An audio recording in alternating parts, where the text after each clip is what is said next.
ke-85, ingin pindah rumah. Malam harinya, selesai sholat Isya, Agil dan Ihsan ingin pulang ke rumah, namun tiba-tiba handphone Ihsan berbunyi. Ting! Sebuah pesan teks dari Yasmin. Abang, beliin pisang kejuku, bunyi dari pesan itu. Si Tuan Putri mulai lagi manjanya. Pesan dari siapa? Tanya Agil, yang ikut-ikutan memperhatikan layar ponsel Ihsan. Siapa lagi mas, kalau bukan Tuan Putriku yang cantik? Sahut Ihsan gemas. Mau minta apa lagi dia? Minta beliin pisang keju. Agil geleng-geleng kepala. Ya ampun, itu anak benar-benar ingin menguji kamu deh kayaknya. Dari pagi sampai malam rewel banget. Udah mas gak apa-apa, orang aku sanggup kok beliin. Alhamdulillah semenjak aku nikah sama Yasmin, ada aja terus rezekinya anak itu. Sahut Ihsan, lalu ia buru-buru pergi membelikan permintaan Yasmin. Sedangkan Agil pulang lebih dulu. Semenjak menikah dengan Yasmin, penjualan di toko pakaian milik Ihsan memang naik berkali-kali lipat. Mungkin itu yang dibilang rezeki untuk istri. Selama ini Ihsan juga tidak pernah perhitungan pada istrinya. Apapun yang diminta oleh Yasmin, pasti akan diturutinya. Agil sudah tiba di rumah. Ia langsung menuju dapur, sebab jam segini memang sudah waktunya makan malam. Loh, Om Ustadz, suamiku mana? Tanya Yasmin seperti anak kecil. Ia celingukan mencari keberadaan Ihsan. Beliin pisang keju, kan tadi kamu yang minta. Sahut Agil. Aku sudah gak sabar. Abang ini kok lama banget sih? Astagfirullahalazim Yasmin, belinya jauh. Sabar bentar kenapa sih? Suamimu itu bukan hantu yang bisa berpindah-pindah tempat dalam sekejap. Omel Agil yang sudah gregetan. Iya, ini juga sudah sabar. Sahutnya kesal. Yang lainnya hanya geleng-geleng, sebab makin kesini, sikap Yasmin semakin menguji kesabaran mereka. Setelah beberapa saat, terdengar langkah kaki Ihsan memasuki dapur. Nih pisang kejunya sayang. Ihsan menaruh kresek berisi 3 boks pisang keju. Wah banyak banget. Makasih ya bang. Ucap Yasmin antusias. Lalu mereka memulai makan malam ini. Seperti biasa Yasmin yang sudah sembuh itu tidak bisa jika tidak berulah saat di meja makan. Bang, aku pingin kita pindah rumah deh. Ucapnya tiba-tiba. Seketika semua mata tertuju pada Yasmin. Kamu kenapa mau pindah nak? Gak betah ya? Tinggal sama kami? Tanya Umi Arfah. Yasmin menggeleng. Bukan nih, bukan itu. Aku betah banget kok tinggal di sini. Umi sama Abah juga baik banget. Sahut Yasmin gelagapan. Ia takut Umi Arfah tersinggung. Terus kenapa mau pindah? Tadi sore aku jalan ke rumah Cindy. Rumahnya enak banget. Aku juga pingin tinggal di sana, biar bisa tetanggaan sama Cindy. Selain itu aku juga pingin belajar mandiri. Katanya itu rumah milik Abah. Boleh kan Bah? Kami tinggal di sana. Tanya Yasmin dengan berani pada mertuanya. Ihsan mendelik dan geleng-geleng kepala. Ia memberi kode pada abahnya agar tidak mengiyakan permintaan Yasmin, sebab Ihsan sudah menata masa depan mereka. Pak Kiai yang paham pun hanya mengangguk kecil. Maaf sebelumnya nak, Abah bukannya nggak mau kalian pindah ke sana. Tapi, Pak Kiai menggantungkan ucapannya, karena Ihsan memberi kode, dengan gelengan kepala lagi. Tapi apa bah? Desak Yasmin tidak sabar. Kalau kamu mau pindah ke sana, kamu harus bayar Yasmin. Sambung Ihsan. Tapi aku gak ada uang loh bah. Ucap Yasmin memelas. Makanya gak usah pindah-pindah. Gak ada uang aja banyak gaya. Sindir Agil sambil terkekeh. Yasmin malah memasang wajah melas. Coba aja aku banyak uang, pasti bakalan ku beli tuh rumah Abah. Pokoknya ku beli semuanya. Gak akan ku sisain satupun. Dasar bocil, kerja aja gak sukanya berandai-andai. Batin Agil. Emangnya kalau semuanya aku beli, Abah mau jual berapa? Tanya Yasmin. Seolah-olah beneran punya banyak uang, dan siap membeli rumah. Semuanya mengulum bibir agar tidak tertawa, bahkan Ihsan sangat ingin menggigit istri bocilnya itu. Pak Kiai menyipitkan mata, seolah-olah serius menanggapi pertanyaan Yasmin. Kayaknya 1 meter deh. Sahutnya asal. Yasmin langsung membekap mulutnya, dan matanya pun membulat sempurna. Bius, mahal benjit. Baang bisa nggak abang cariin uang sebanyak itu dalam waktu dekat? Tanyanya pada Ihsan. Ihsan sudah sakit perut karena menahan tawa. Gak bisa sayang, mau abang kerja jungkir balik siang malam, juga gak bakalan kekumpul uang sebanyak itu. Sahutnya sambil nyengir. Kini Yasmin terdiam. Ia terlihat berpikir. Bahkan makannya pun jadi terhenti. Kok ngelamun? Tanya Ihsan. Sembari menepuk bahu Yasmin. Aku lagi mikir bang. Gimana caranya mendapatkan uang sebanyak itu dalam waktu dekat? Gumamnya. Agil menatap serius adik iparnya. Yasmin, kamu gak usah mikir pingin punya uang segitu. Tuh dulu tetangga kita. Ada yang bisa mendapatkan uang sebanyak itu dalam 3 hari. Tapi gak lama langsung masuk rumah sakit jiwa. Ucap Agil dengan serius. Yasmin langsung menoleh ke arah Agil. Kok bisa Om Ustadz? Pasti kerjanya berat banget ya? Tanyanya yang juga sangat serius. Agil menggeleng, tapi wajahnya sudah tidak karuan. Karena menahan tawa. Enggak kok, kerjanya gampang banget. Cuma tiduran di kasur, sambil meluk guling. Masa cuma kerja gitu doang? Bisa gila. Yasmin sudah sangat serius menanggapi obrolan Agil. Iya, soalnya kerjanya menghayal. Pas bangun-bangun, malah teriak-teriak uangku mana. Padahal uangnya ada di dalam hayalan doang. Jadinya dibawa ke rumah sakit jiwa deh. Jelas Agil. Padahal ia hanya mengarang cerita untuk mengerjai Yasmin. Hahaha. Semuanya tergelak. Tapi Yasmin malah mencebik. Ia sangat kesal pada Agil. Sebab ia sudah menyimak dengan serius. Ujung-ujungnya malah dikerjain. Om Ustadz mah gitu. Bukannya ngasih saran yang benar, malah bercanda. Omel Yasmin kesal. Habisnya kamu pengangguran doang. Pingin punya uang sebanyak itu. Dalam beberapa hari, ada-ada aja. Sahut Agil. Masih terkekeh. Udah. Ayo makan yang bener sayang. Udah sakit perut abang lihat tingkah kamu. Ucap Ihsan. Abang, bukannya belain aku. Malah ikut julid juga. Aku kesel sama abang. Ucapnya merajuk. Udah ini abang gak julid lagi kok. Kamu buruan makannya. Habis ini bantuin abang packing ya. Yasmin yang tadinya mencebik, langsung berbinar. Packing? Abang serius? Pasti mau bawa aku jalan-jalan lagi kan? Tebak Yasmin yang sangat antusias. Ihsan hanya menjawab dengan anggukan. Agar istrinya tidak banyak tanya lagi. Di rumah Cindy dan Azmi. Cindy terlihat sedang memasak di dapur. Ia ingin membuatkan makan malam untuk Azmi. Cindy sudah mulai berpikir, ingin menjadi istri yang baik buat Azmi. Sebenarnya gadis itu tidak bisa memasak, tetapi ia melihat tutorial memasak dari aplikasi merah. Ia ingin membuat telur balado untuk makan malam. Kebetulan di kulkas hanya ada telur dan cabai, serta bawang-bawangan. Karena tadi Cindy hanya berbelanja di tukang sayur, yang ada di dekat rumah. Ia belum belanja ke pasar. Ia memutar video itu dengan volume 100% agar bisa mendengar penjelasannya dengan jelas. Oke, untuk bahan-bahannya, ada 5 butir telur. Direbus terlebih dahulu, kemudian dikupas, lalu digoreng. Cindy segera mengambil telur dan diletakkannya di panci. Kemudian diisinya dengan air, dan langsung direbus. Selanjutnya, untuk bumbu halus, ada 100 gram cabai merah, 5 siung bawang putih, 7 siung bawang merah, 1 lembar daun jeruk, 1 batang serai, secukupnya penyedap rasa, gula, garam, dan minyak goreng. Cindy manggut-manggut, sepertinya ia paham dengan penjelasan yang dijelaskan. Oke, ini cabai semuanya aja kali ya. Ucapnya lalu menaruh semua cabai rawit, 1 plastik setengah kilo, yang ada di kulkas. Kemudian ia mengumpulkan semua bahan-bahan yang lainnya. Padahal cabai yang dimaksud di tutorial itu cabai merah besar. Bukan cabai rawit. Mana pakainya banyak banget. Gak kebayang lagi nanti rasanya akan seperti apa. Lo itu kok di blender ya? Aku ulek aja kali. Sama aja kok. Nanti besok-besok minta belikan blender sama Pak Ustadz. Biar gampang. Gumamnya. Dengan bersusah payah, Cindy mengulek semua perbumbuan itu. Karena ia selama ini tidak pernah mengulek sambal. Di rumahnya pun, ibunya selalu menggunakan blender.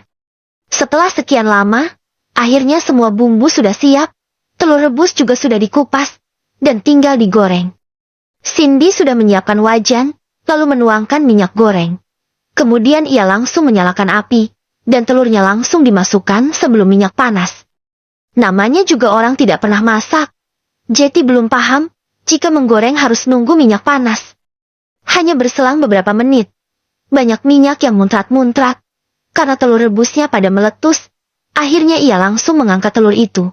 Tapi dapur sudah terlanjur seperti habis diurut, penuh dengan minyak. Kini Cindy mengikuti arahan yang ada di tutorial. Ia mulai menumis bumbu yang sudah diuleknya tadi. Baru saja bumbu itu masuk wajan, Cindy langsung bersin-bersin, karena bau cabenya sangat menyengat. Setelah bumbu itu matang, ia memasukkan telur dan penyedap, gula, serta garamnya. Ah, ternyata gampang banget kok. Masak begini doang, sekali belajar juga langsung bisa. Ucapnya dengan percaya diri, sepertinya ia lupa dengan dapur yang seperti kapal pecah. Tok, tok, tok. Assalamualaikum. Terdengar suara salam dari luar. Sepertinya Azmi sudah pulang. Waalaikumsalam. Sahut Cindy lalu bergegas membukakan pintu. Ia langsung meraih tangan Azmi dan menciumnya bolak-balik. Namun baru saja Azmi memasuki rumah, ia langsung bersin-bersin karena mencium aroma cabai yang sangat menusuk hidung. Kamu masak apa, Cin? Tanya Azmi. Aku masak telur balado, Pak Ustadz. Baru aja matang. Mau nyicipin? Tawar Cindy. Lalu ia menyendokkan telur yang sudah ditata di piring dan menyuapkan ke mulut Azmi. Uhuk, uhuk, uhuk. Azmi langsung tersedak, padahal itu telur baru saja masuk mulut. Cindy segera mengambilkan minum, dan Azmi langsung menegak habis air 1 gelas. Semoga aja lidah Azmi tidak trauma dengan masakan Cindy. Kenapa Pak Ustadz? Rasanya gak enak ya? Tanya Cindy dengan wajah sedih. Ia takut Azmi tidak menyukai masakannya. Enak kok, Cin. Enak. Tapi rasanya neno-neno. Sahut Azmi. Ia bingung cara menjelaskannya, takut Cindy tersinggung. Maksudnya neno-neno gimana Pak Ustadz? Maaf ya Cin, saya bukannya tidak suka dengan masakan kamu. Tapi kalau boleh jujur, ini rasanya pedas banget, manis juga, sama terlalu berasa micin. Masa sih? Perasaan aku cuma pakai cabai 1 plastik, sama gula 5 sendok, terus micin 1 sendok. Jelas Cindy dengan polosnya. Azmi langsung tepuk cidak. Astagfirullah Cindy, kamu masak telur segini pakai cabai 1 plastik yang ada di kulkas. Itu cabai rawit semua Cin, micin sama gulanya juga banyak banget. Habisnya aku gak tahu Pak Ustadz. Aku cuma pingin masakin Pak Ustadz saja kok. Tapi maaf kalau masakanku gak enak. Lirihnya sambil berlinang air mata. Ya udah, makasih karena kamu sudah mau masakin saya. Tapi untuk kali ini masakannya gak usah dimakan ya. Takut sakit perut Cin. Soalnya pedas banget. Kita makan di luar aja yuk. Tuh di pertigaan sana. Ada warung nasi goreng. Kita makan nasi goreng aja. Ucap Azmi. Sembari memeluk istrinya yang menangis. Cindy hanya mengangguk. Sebenarnya ia juga tidak berani mencicipi makanannya. Sebab sejak awal ia sudah tidak yakin dengan rasanya. Tapi ia sedih. Karena merasa gagal saja. Akhirnya 2 orang itu pergi mencari makan di luar. Namun mood Cindy langsung kembali membaik. Sebab ini malam minggu. Ia malah merasa seperti malam mingguan bersama pacar. Tapi pacar halal ya. Ke-86, pergi liburan lagi. Pulang dari luar, Azmi dan Cindy memutuskan untuk tidur. Sebab ini juga sudah malam. Azmi pun juga sudah merasa lelah. Setelah sibuk seharian. Dengan kegiatannya di pondok. Kini mereka sudah duduk di kasur. Cin, kamu gak gerah ya? Pakai pakaian kayak gitu? Tanya Azmi, sebab Cindy menggunakan abaya dan hijab. Ia masih belum berani membuka hijabnya di depan Azmi. Di kamar ini pun, hanya ada kipas angin. Tidak seperti di rumahnya dulu yang ada AC-nya. Cindy menunduk dan meremas jemarinya. Gerah sih Pak Ustadz. Cicitnya. Azmi langsung mengulurkan tangannya dan mendarat di ikatan hijab Cindy. Ya udah kalau begitu, saya lepasin ya. Biar gak gerah. Dengan tangan yang sedikit gemetar, Azmi perlahan melepaskan tali hijab itu. Tangan Cindy refleks memegang tangan Azmi. Tapi Pak Ustadz, saya malu. Lirihnya. Sudah tidak usah malu. Saya ini suami kamu. Kita sudah halal, Chin. Ini hak saya. Saya berhak melihat seluruh anggota tubuhmu. Deh. Jantung Cindy hampir melompat. Apa? Apa dia ingin mengunboxing aku? Aduh, gimana ini? Aku belum ada persiapan apa-apa. Batin Cindy gelagapan. Di saat Cindy sedang bengong, Azmi langsung meloloskan hijab itu dari kepala Cindy. Azmi menatap lekat wajah Cindy, sebab wajah wanita itu berubah seperti orang lain. Karena selama ini, ia hanya melihat wajah Cindy yang selalu mengenakan hijab. Wajah Cindy masih terlihat imut, dengan rambut panjang sebahu, dan ada poninya. Cindy memang sangat cantik. Ia berkulit kuning langsak, hidung mancung, bibir merah muda, serta bulu mata lentik. Masya Allah, apakah ini istriku? Batin Azmi. Azmi sampai mengerjap beberapa kali, bahkan mulutnya pun menganga lebar. Ia terpesona pada istrinya sendiri. Pak Ustadz, kenapa? Saya jelek ya? Tanya Cindy, membuat Azmi tersadar. Kah, kamu cantik sekali Cindy. Sahutnya terbata-bata. Seketika pipi Cindy langsung merona. Ia senang dipuji oleh Azmi. Oh iya, ini baju kamu ganti aja pakai baju tidur ya. Jangan pakai abaya begini. Panas soalnya. Perintah Azmi lagi. Tapi Pak Ustadz, gak pingin apa-apain saya kan? Tanya Cindy, karena ia masih ragu. Antara siap atau belum, sepertinya Cindy masih membutuhkan waktu untuk meyakinkan dirinya. Azmi tersenyum, lalu menggeleng. Enggak kok, Chin. Saya gak akan apa-apain kamu. Sebelum kamu siap, saya cuma pingin kamu nyaman aja. Soalnya di sini cuacanya cukup panas. Azmi memang masih sabar. Sebab ia juga masih dalam proses belajar mencintai. Sebab di awal menikah, ia juga belum ada rasa apa-apa pada Cindy. Ia ingin menyatu di saat sama-sama sudah saling mencintai nanti. Prinsip Azmi juga sama seperti Ihsan, bahwa boleh mencintai siapa saja, tetapi tidak wajib menikahinya. Namun jika mereka telah memilih untuk menikahi seseorang, maka mereka wajib mencintai orang itu, bagaimanapun caranya. Cindy langsung beranjak menuju lemari, lalu mengambil bajunya. Mau kemana? Tanya Azmi, saat Cindy ingin membuka pintu kamar. Saya mau ganti baju di kamar mandi Pak Ustadz. Ganti di sini aja. Goda Azmi, dengan wajah genitnya. Cindy bergidik ngeri. Ia jadi merasa Azmi yang di pondok, dengan Azmi yang di rumah itu, adalah dua orang yang berbeda. Sebab ketika di pondok ia sangat galak, tegas, dan sangat berwibawa. Namun ketika di rumah, laki-laki itu sering memasang wajah genit, dan tidak pernah galak sama sekali. Gak mau. Ada Pak Ustadz, saya malu. Sahut Cindy yang sudah siap-siap ingin kabur. Ia takut diterkam oleh Azmi. Nanti saya tutup mata deh, Chin. Enggak. Saya takut Pak Ustadz ngintip. Keluh Cindy. Saya nggak ngintip kok, tapi melirik dikit boleh kan? Goda Azmi. Sembari mengedipkan sebelah matanya lagi. Seketika Cindy semakin merinding parah, karena melihat wajah genit Azmi yang begitu menakutkan. Ia langsung berlari ke kamar mandi. Kok aku jadi gemes ya? Lihat dia takut digodain. Gumam Azmi sambil tersenyum. Sepertinya ia juga sudah mulai suka pada Cindy. Kurang dari 5 menit, Cindy sudah kembali ke kamar. Ia segera menuju kasur lagi. Sebenarnya gadis itu sangat canggung. Tinggal berduaan dengan Azmi seperti ini, tetapi ia berusaha menetralkan perasaannya, sebab di rumah ini, ia merasa nyaman. Karena tidak ada lagi Bu Sari, yang suka mengomelinya. Kupingnya pun terasa longgar, plong dan tanpa beban omelan lagi. Azmi merentangkan tangannya lagi, dan membantali kepala Cindy dengan tangannya. Tidurnya di sini lagi ya. Biar kamu selalu rindu, saat saya nggak ada di dekat kamu. Ucap Azmi, namun Cindy tidak membantah. Ia merasa nyaman tidur di pelukan Azmi. Dan ia pun mulai candu dengan aroma tubuh suaminya itu. Iya Pak Ustadz. Jawabnya, lalu menenggelamkan wajahnya di dada Azmi. Sudah jam 10 malam. Ihsan dan Yasmin masih sibuk. Ihsan mengeluarkan semua isi lemari, lalu ia memisahkan baju yang masih terpakai, dan tidak terpakai. Yang masih terpakai ia simpan di dalam koper. Sedangkan yang tidak terpakai, diletakkannya kembali ke dalam lemari. Entah apa tujuannya.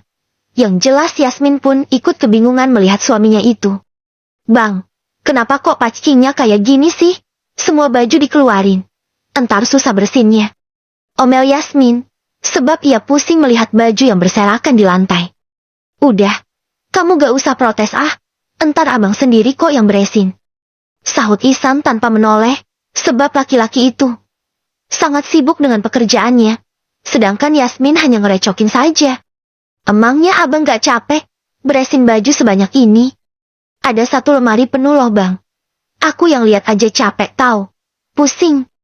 Capek juga sayang, tapi mau gimana lagi? Ini memang harus dipacking sekarang. Yasmin mengernyitkan dahinya. Ia bingung kira-kira mereka besok akan pergi kemana.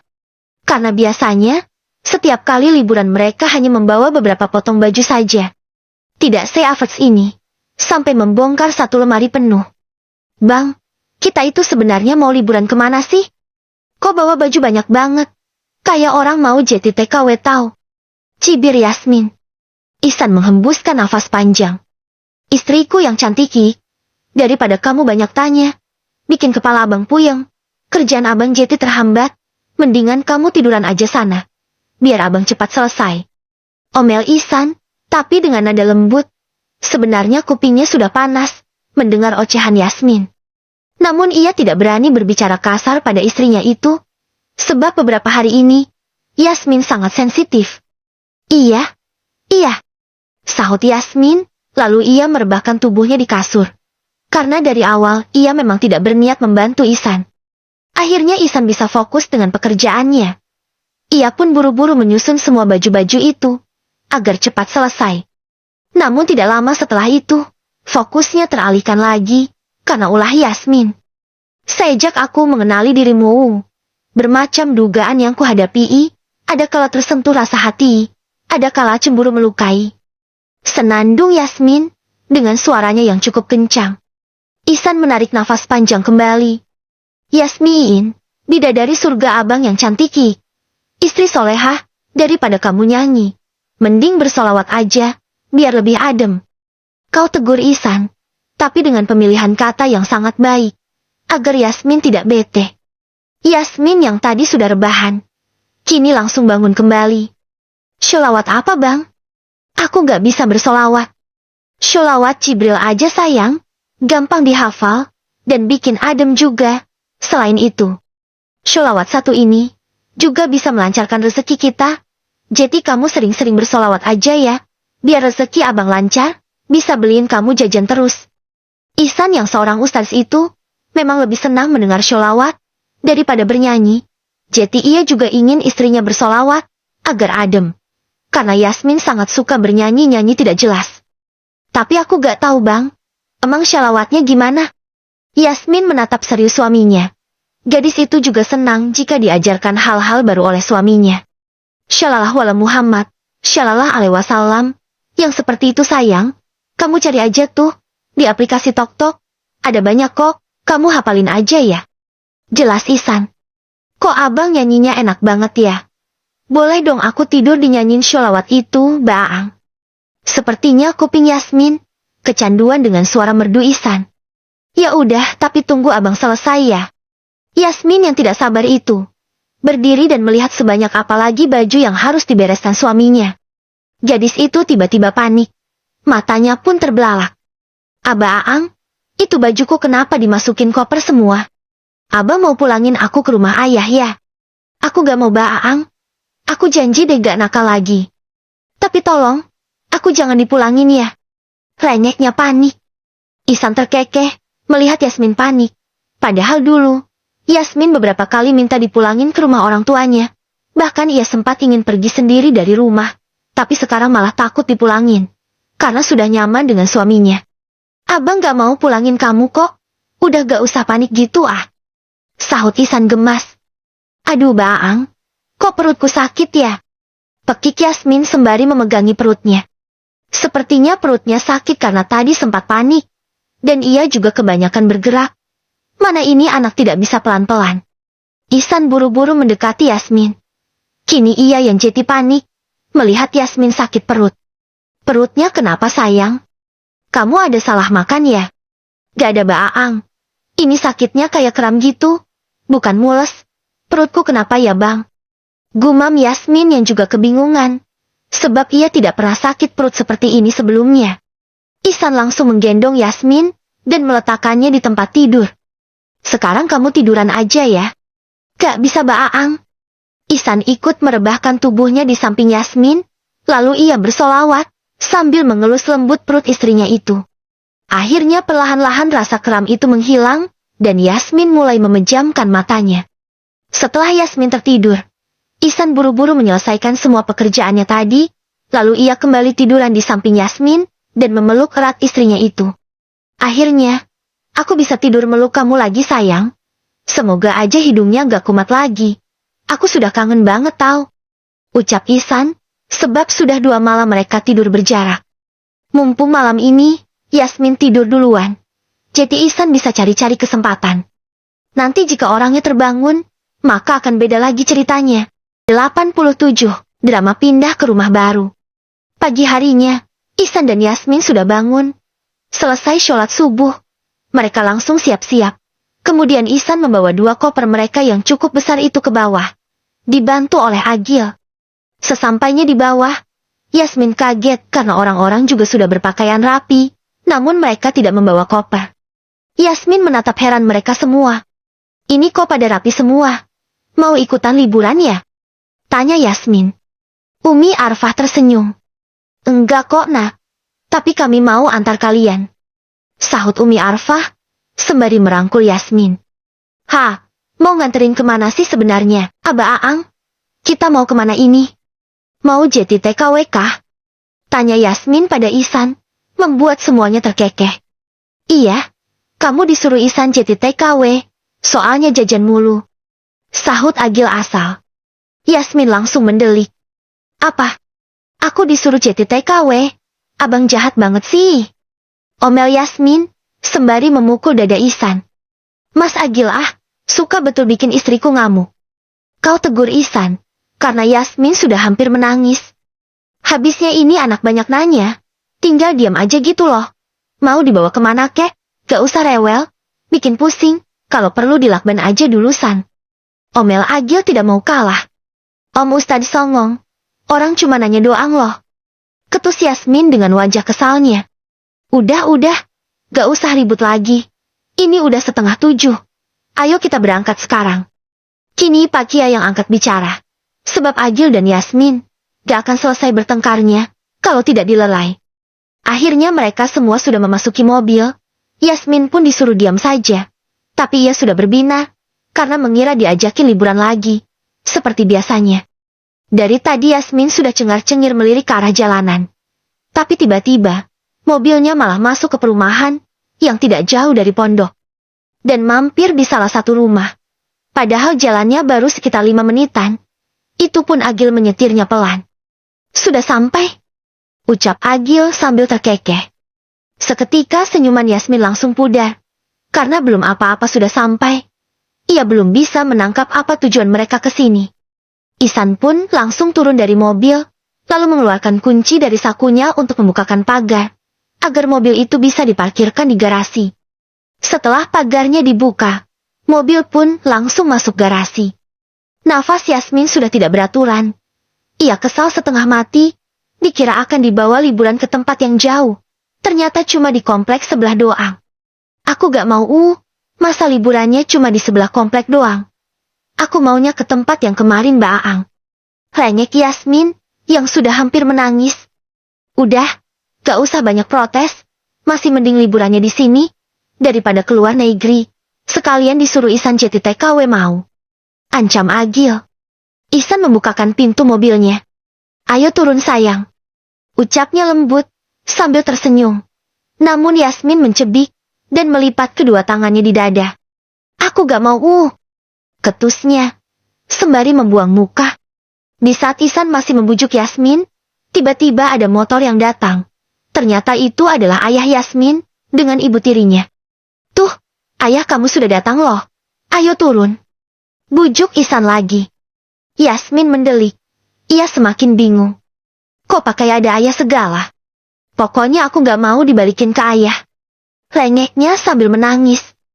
Semuanya terkekeh, mau dikasih kejutan.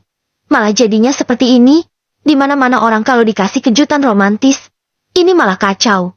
Gara-gara si bocil otaknya cuma seperempat, gue tertawa. Gendong aja, San. Mumet aku liatnya. Perintah Agil sambil terkekeh, ia tidak habis pikir dengan tingkah Yasmin. Akhirnya Ihsan menggendong Yasmin untuk keluar dari mobil, pintu rumah itu pun sudah terbuka. Ia langsung membawa Yasmin masuk. Itu si Yasmin kenapa pakai digendong segala Ustadz? Tanya Pak Ali keheranan. Gak apa-apa ya. Biasa ini anak gak mau turun dari mobil. Sahut Ihsan cengengesan. Yasmin menatap ke sekeliling rumah itu. Membuatnya penasaran. Ia juga berjalan-jalan, hingga ke dapur. Rumahnya luas ada 2 tingkat. Berukuran 10 kali 15 meter. Ada 2 kamar tidur di bawah, dan 2 di atas. Ada ruang tamu, ruang keluarga, dapur. Sudah dilengkapi dengan perabotan estetik, dan bernuansa putih gold. Kamu suka gak sama rumahnya? Tanya Ihsan, yang dari tadi mengikuti Yasmin. Suka sih bang, rumahnya bagus banget. Dapurnya juga estetik. Tapi memangnya ini rumah siapa? Tanya Yasmin. Ihsan tersenyum, lalu menangkup pipi Yasmin dengan kedua tangannya. Ini rumah kita sayang. Jawabnya lirih. Mata Yasmin membulat sempurna. Ia tidak percaya beneran dibelikan rumah oleh Ihsan. Padahal baru saja merengek minta pindah tadi malam. Abang serius? Tanya Yasmin memperjelas. Matanya pun sudah berkaca-kaca. Iya sayang. Ini rumah kita. Mulai sekarang kita akan tinggal di sini. Rumah ini akan menjadi saksi mati perjalanan rumah tangga kita. Seketika Yasmin langsung memeluk erat tubuh Ihsan. Terima kasih ya Baang. Aku senang sekarang kita sudah bisa tinggal di rumah sendiri.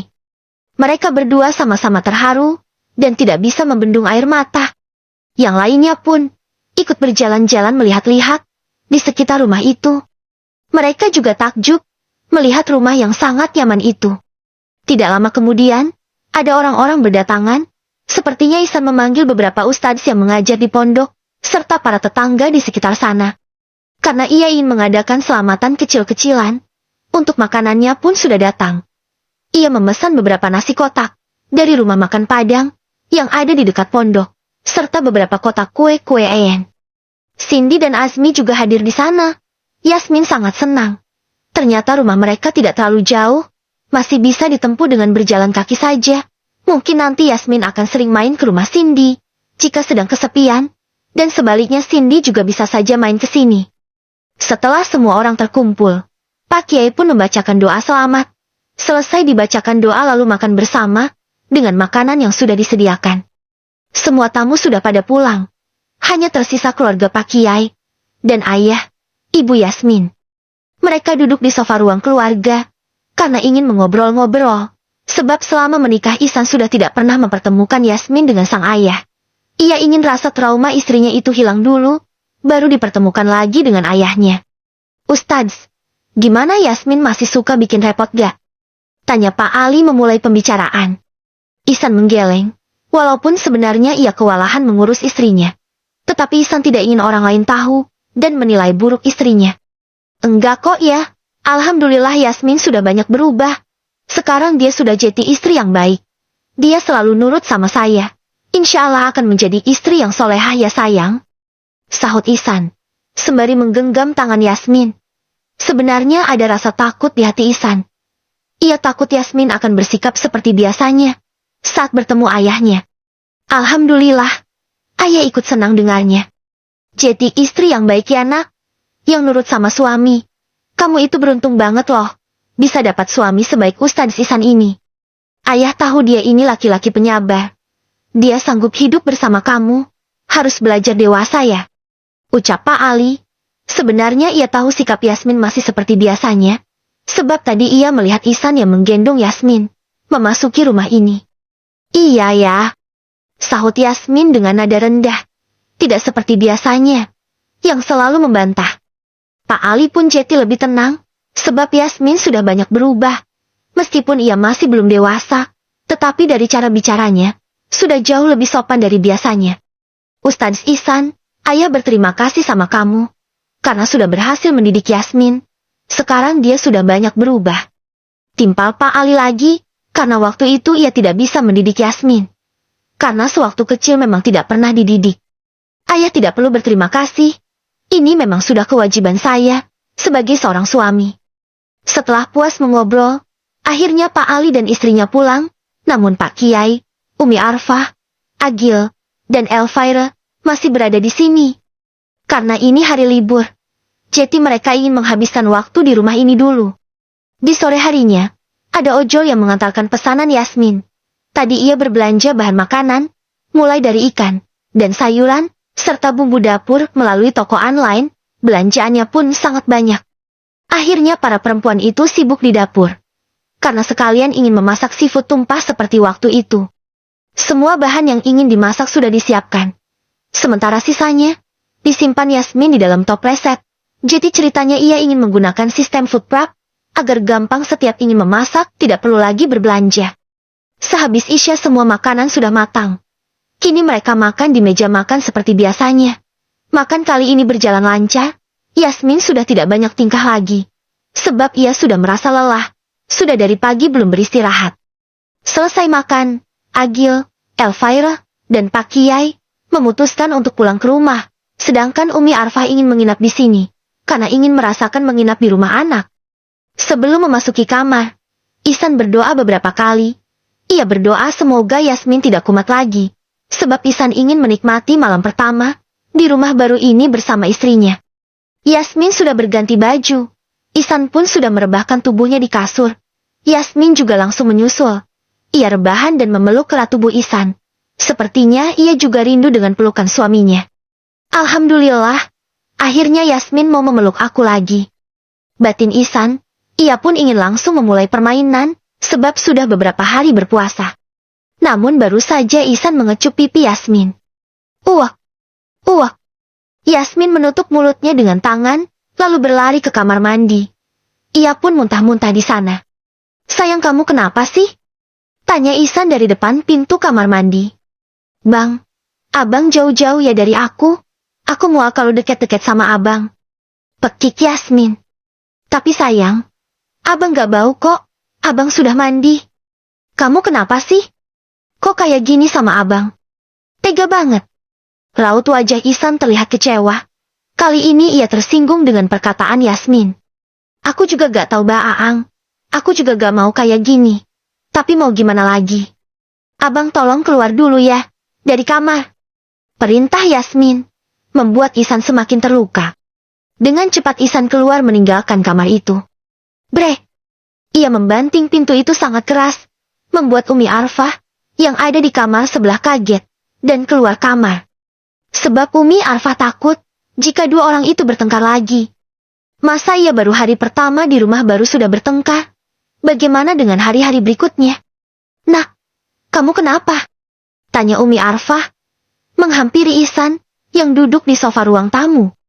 Ihsan terlihat mengacak-acak rambutnya. Aku cuma bingung aja, Mi. Aku bingung dengan perubahan sikap Yasmin. Keluhnya. Umi Arfah mengelus lembut punggung Ihsan. Ada apa lagi? Cerita aja sama Umi. Yasmin, Mi. Dia itu nyebelin banget. Sudah beberapa malam ini, kalau dekat-dekat sama aku selalu mual-mual. Katanya aku bau. Memangnya aku bau ya, Mi? Umi Arfah mengendus aroma tubuh Ihsan, lalu mengerutkan alisnya. Kenapa, Mi? Badanku beneran bau ya? Tanya Ihsan khawatir. Wangi, gak bau kok. Sahut Umi Arfah. Tapi kenapa Yasmin bilangin aku bau, Mi? Dia gak mau deket-deket sama aku. Aku sudah frustasi. Keluh Ihsan, dan kembali mengacak-acak rambutnya. Kayaknya kamu harus keluar dulu deh. Beli test pack di apotik yang masih buka. Ihsan malah semakin bingung. Apa hubungannya sama test pack, Mi? Buat tes urine istrimu. Siapa tahu dia berubah seperti itu karena hamil. Jelas Umi Arfah, sebab beliau memang sudah berpengalaman, tidak seperti Ihsan, yang masih amatilan, belum tahu tanda-tanda kehamilan. Wajah Ihsan langsung berbinar, karena ia memang sudah sangat menantikan kehadiran seorang anak, usianya pun juga sudah matang, dan sudah siap untuk menjadi seorang ayah. Yang benar, Mi. Yasmin hamil. Tanyanya antusias. Umi juga gak tahu, Nak. Tapi kamu jangan senang dulu. Karena ini belum pasti, Umi gak mau nanti kamu kecewa. Wajah Ihsan berubah lagi, Jeti datar. Ia merasa dijatuhkan lagi ke bumi, padahal tadi sudah melayang tinggi. Ya udah Mi, kalau gitu aku keluar sekarang. Ucapnya lemas, lalu ia berjalan ke kamar, untuk mengambil jaket, serta dompetnya. Ceklek. Ihsan masuk ke kamarnya, dan langsung mencari jaket dan dompetnya. Namun tiba-tiba, Yasmin memeluknya erat dari belakang. Abang mau kemana? Abang marah ya sama aku? Tanyanya panik. Enggak sayang, abang cuma mau keluar, mau beli sesuatu. Sahut Ihsan. Mata Yasmin langsung berbinar. Abang mau keluar, aku titip sate ya? Ihsan terdiam sesaat, sebab mereka baru banget habis makan.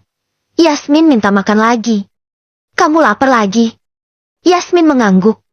Iya, aku pingin makan sate. Renyeknya. Ya udah, mau sate apa? Sate buaya. Mata Ihsan langsung terbelalak. Apa? Sate buaya? Hahaha. Enggak bang, aku cuma bercanda. Aku pingin sate ayam aja kok. Sahut Yasmin sambil terkekeh, karena melihat ekspresi Ihsan. Ya udah, kalau gitu abang beliin dulu. Kamu baik-baik ya di rumah. Ucapnya lalu pergi keluar. Tapi kali ini Ihsan hanya menggunakan motor, sebab ia memang belum memiliki mobil yang biasa dipakainya itu. Milik Pak Kiai. Ke-88, 2 garis merah. Ihsan sudah kembali dari luar. Ia membawa beberapa kresek di tangannya. Yasmin pun langsung berbinar, sebab ia sudah tahu, semua isi kresek itu pasti makanan. Nih, sayang abang sudah beliin kamu banyak makanan, dimakan ya. Ucap Ihsan sembari menaruh semua kresek itu. Sejak ia menduga Yasmin hamil, Ihsan Jeti lebih perhatian lagi pada Yasmin. Makanya ia membelikan makanan yang banyak, karena Yasmin sebentar-sebentar kelaparan. Yasmin pun mengeluarkan satu persatu isi kresek itu. Wah, ini ada sate, ada martabak manis, ada martabak telur, ada pisang keju, ada molen, sama onde-onde. Semuanya diabsen oleh Yasmin. Banyak banget nak, siapa yang mau makan sebanyak itu? Tanya Umi Arfah. Ya buat siapa lagi lah Mi, kalau bukan buat istriku ini. Sahut Ihsan sambil terkekeh, ia ikut senang melihat Yasmin makan banyak. Selesai makan, Yasmin mengajak Ihsan masuk ke kamar. Sedangkan sisa makanan yang masih ada, disimpan di kulkas, karena takut Yasmin kelaparan lagi, padahal kehamilan Yasmin masih belum pasti. Namun Ihsan sudah seperhatian itu. Apalagi jika Yasmin hamil beneran, bisa-bisa itu anak akan dijadikannya ratu. Ihsan lebih memilih untuk tiduran di sofa yang ada di kamar itu. Dan ia membiarkan Yasmin tidur dengan tenang di kasur. Sepanjang malam Ihsan tidak bisa tidur. Ia terus-terusan melirik ke arah jam dinding. Menurutnya waktu terasa begitu lambat, seolah-olah tidak berputar. Menunggu pagi yang bisanya tidak terasa, kini jadi terasa sangat lama. Mungkin ini adalah malam terpanjang yang pernah dilalui oleh Ihsan. Karena tidak bisa tidur, ia lebih memilih untuk sholat malam. Kemudian mengaji di samping Yasmin. Karena istrinya itu sudah tertidur sejak tadi. Di jam 3:30 subuh Ihsan baru tertidur. Itu pun dengan posisi duduk, bersandar pada dipan. Yasmin terbangun karena ingin buang air kecil. Ia melihat Ihsan yang tertidur setengah duduk. Tapi Yasmin tidak peduli. Selesai dari kamar mandi ia kembali tidur lagi, karena masih mengantuk. Azan subuh terdengar berkumandang. Ihsan yang masih mengantuk itu pun, terpaksa membuka matanya. Kemudian ia membangunkan Yasmin. Sayang, ayo bangun kita sholat subuh. Ucapnya sembari menepuk-nepuk pipi Yasmin. Yasmin pun langsung mengerjap dan membuka matanya. Sudah azan subuh ya bang? Tanyanya dengan suara serak. Ihsan hanya mengangguk, lalu buru-buru menggendong Yasmin ke kamar mandi, dan mendudukkannya di kloset yang masih tertutup. Kamu pipis dulu ya sayang. Ucapnya sedikit memaksa, sebab Ihsan sudah tidak sabar ingin melihat hasilnya. Yasmin malah berdiri lagi. Enggak bang, aku mau langsung ambil wudhu. Tadi aku sudah pipis tahu. Sahut Yasmin sedikit nyolot, sebab ia baru bangun tidur, jadi gampang emosi jika diatur seperti ini. Seketika Ihsan langsung lemas. Hah? Kamu sudah pipis? Kapan? Tanyanya dengan suara lemas, Padahal ia sudah menunggu semalaman. Bahkan hanya tidur sebentar, demi menunggu tuan putrinya itu ke kamar mandi. Tadi bang, pas jam berapa gitu, aku lupa. Sahut Yasmin sekenanya, lalu ia buru-buru mengambil wudhu. Selesai mengambil wudhu, bukannya langsung sholat. Ihsan malah pergi ke dapur, dan mengambilkan air minum 1 gelas penuh untuk Yasmin. Nih kamu minum dulu, dihabiskan ya. Ucapnya sedikit memaksa. Yasmin mengerutkan alisnya, ia bingung apa maksud Ihsan memintanya minum banyak-banyak, di pagi hari seperti ini. Tapi Yasmin tidak membantah, ia langsung menghabiskan air itu, tidak peduli mau kembung kayak sekalian. Setelah itu mereka langsung sholat berjamaah di kamar, sedangkan Umi Arfa sholat sendiri di kamar sebelah. Selesai sholat Yasmin ingin mengajak Ihsan sarapan, namun mereka hanya sarapan dengan sate, dan martabak yang dibeli tadi malam. Tadi makanan itu juga sudah dipanaskan di dalam microwave. Mereka hanya sarapan bertiga, dan sarapan kali ini sangat tenang. Sebab tidak ada Agil. Biasanya Yasmin akan banyak tingkah jika digoda oleh Agil. Dari tadi pandangan Ihsan tidak jauh-jauh dari Yasmin. Ia menunggu Yasmin ke kamar mandi lagi, takut kecolongan seperti tadi. Bahkan makannya pun jadi tidak karuan. Sayang, kamu sudah pingin pipis gak? Tanya Ihsan setelah Yasmin selesai makan. Udah sih bang, tapi belum kebelet banget. Emangnya kenapa? Yasmin sama sekali tidak tahu apa tujuan Ihsan yang dari tadi selalu menanyakan hal itu. Tanpa basa-basi lagi, Ihsan langsung berdiri dan menggendong Yasmin ke kamar mandi yang ada di dapur. Ia pun sudah menyiapkan test pack di saku celananya. Umi Arfah geleng-geleng melihat tingkah Ihsan yang seperti cacing kepanasan. Belum jadi ayah saja Ihsan sudah seperti itu. Apalagi jika Yasmin benar-benar hamil, ia pasti semakin posesif. Kamu tunggu di sini ya, jangan pipis dulu, ucap Ihsan setelah mendudukkan Yasmin di kloset. Yasmin hanya melongo karena keheranan. Ihsan keluar dari kamar mandi dan mencari alat untuk menampung urine. Setelah dapat ia kembali ke kamar mandi. Ayo buka celananya, perintahnya tegas.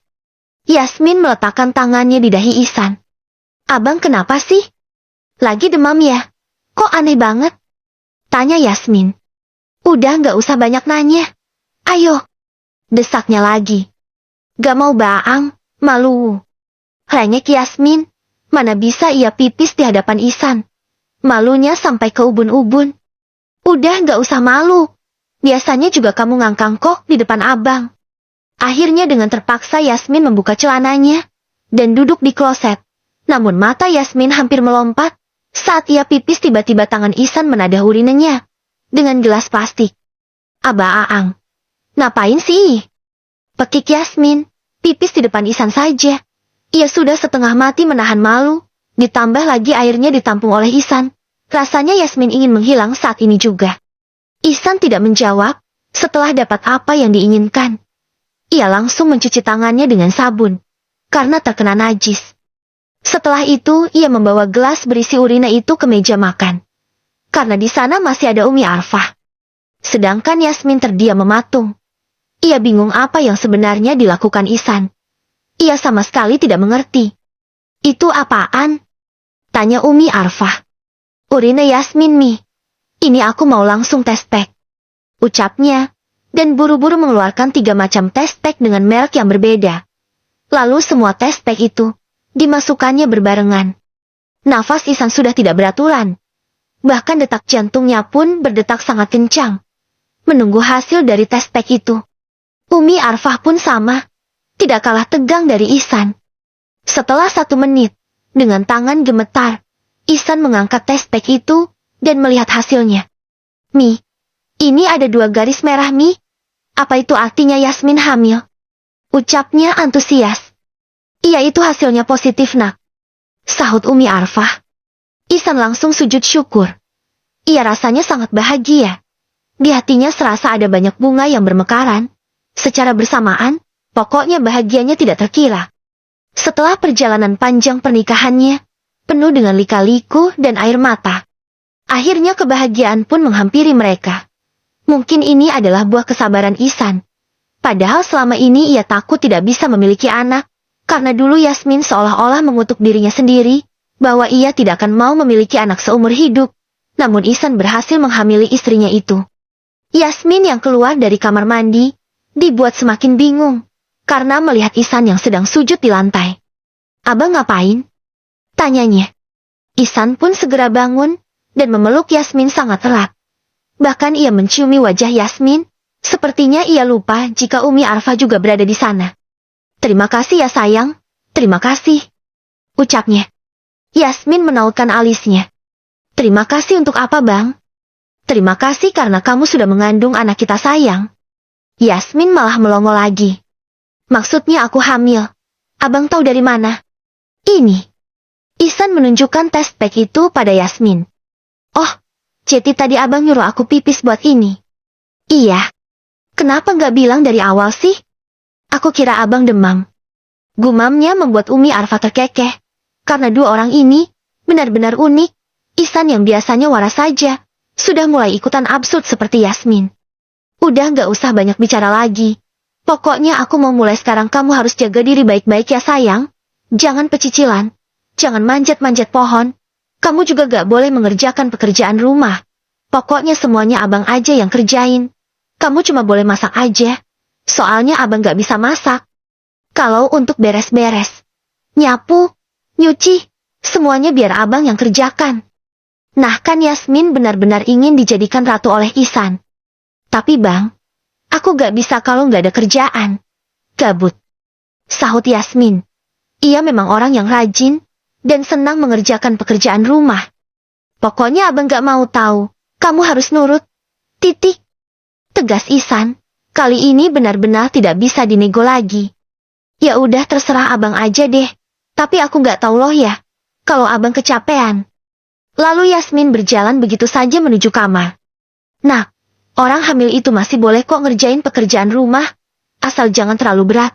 Istri kamu itu kalau terlalu diatur, nanti dia malah merasa terkekang lagi." "Kau tegur Umi Arfah." "Tapi Mi, aku ingin kehamilan istriku berjalan lancar. Aku sudah sangat mengharapkan kehadiran seorang anak." "Ya sudah terserah kamu aja. Tapi ingat jangan terlalu keras, biar istri kamu gak ngerasa terlalu diatur. Oh iya, nanti jangan lupa kamu bawa dia ke dokter kandungan, biar tahu usia kehamilannya sudah berapa minggu." Umi Arfah memang orang tua yang baik. Beliau tidak pernah mencampuri rumah tangga anaknya, paling hanya menegur saja jika dirasa terlalu berlebihan seperti tadi. "Iya Mi, nanti aku cari waktu kosong dulu," sahut Ihsan. Di rumah Azmi dan Cindy, dua pengantin baru itu sedang sibuk di dapur. Ceritanya pagi ini mereka ingin membuat sarapan berdua. "Pak Ustadz, kita mau bikin apaan?" tanya Cindy setelah tiba di dapur. "Nasi ada gak Cin? Di rice cooker?" tanya Azmi balik. Cindy cengengesan. "Gak ada Pak Ustadz, saya gak bisa masak nasi. Kan kemarin-kemarin Pak Ustadz yang masak nasi," sahut Cindy sambil menggaruk pelipisnya. Azmi menghembuskan nafas panjang. Sekarang ia sadar statusnya sudah menjadi suami. Jadi bagaimanapun Cindy, ia harus bisa bersabar menerimanya. "Ya udah, sini saya ajarin. Itu kamu masukin dulu berasnya. Langsung di panci rice cookernya aja gak apa-apa. Nah kemudian tinggal kamu cuci aja. 3 kali ya Cin," ucap Azmi memberikan arahan. "Ini cara nyucinya gimana Pak Ustadz?" tanya Cindy. Anak ini benar-benar, masa nyuci beras aja gak ngerti. Azmi berdiri di belakang Cindy, sebab tubuhnya jauh lebih tinggi dari Cindy. Lalu ia meraih tangan Cindy dan mengajarkan cara mencuci beras. Entah kenapa hati Cindy jadi berbunga-bunga, sebab nyuci beras aja ditemanin oleh pak suami. "Kok aku deg-degan gini ya?" batin Cindy, sebab ia bisa merasakan panasnya hembusan nafas Azmi di lehernya. Azmi pun terdiam. Ia memejamkan mata dan menghirup dalam aroma shampoo yang ada di rambut Cindy. Azmi yang lelaki dewasa itu, rasanya terlalu naif jika ia tidak nafsu pada wanita cantik yang ada di hadapannya. Beras sudah selesai dicuci. "Pak Ustadz, ini sudah kan? Sudah 3 kali loh. Airnya juga sudah tidak terlalu keruh lagi. Selanjutnya ini diapain?" tanya Cindy, namun tidak ada jawaban. "Pak Ustadz," panggilnya lagi, namun masih sama. Azmi tidak merespon sama sekali. Akhirnya Cindy berbalik namun Azmi masih terdiam mematung. Dan, cuk, bibir mereka langsung bertabrakan. Karena Cindy berbalik badan tiba-tiba, di saat Azmi tidak fokus. Mata Azmi yang tadinya terpejam langsung terbelalak. Cindy pun tidak kalah kaget. Jantungnya berasa hampir copot.